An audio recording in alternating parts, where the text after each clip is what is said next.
एक शिकारी था। एक दिन सुबह से उसे कोई शिकार नहीं मिला। इससे वह उद्विग्न हो उठा।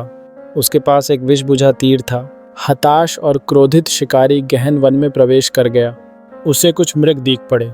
उसने निशाना साधा और तीर चला दिया। मृग भाग निकले और तीर चूक गया। तीर मृगों को न लगकर एक विशाल वटवृक्ष में जा लगा।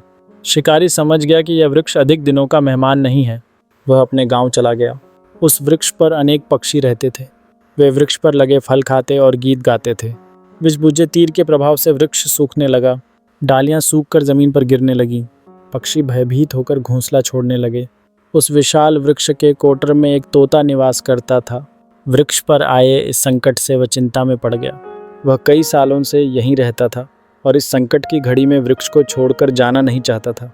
देवताओं के राजा इंद्र ये सब देख रहे थे। वे ब्राह्मण का रूप धरकर तोते के पास आए। बोले, इस सूखे वृक्ष के कोटर में क्यों पड़े हो? इसे छोड़ दो। तोता बोला, देवराज, मैंने आपको पहचान लिया।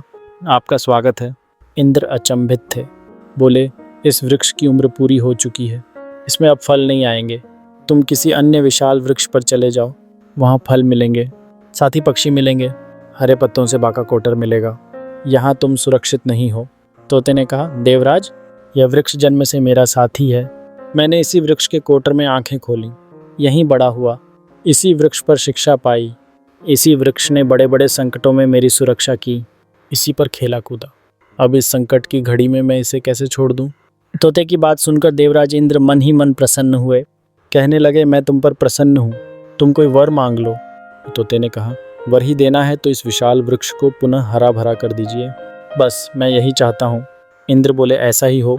देवराज ने उस वृक्ष पर अमृत की वर्षा कराई। वृक्ष हरा भरा हो गया। उस पर पुनः फल आने लगे। फिर से पक्षी कलरव करने लगे।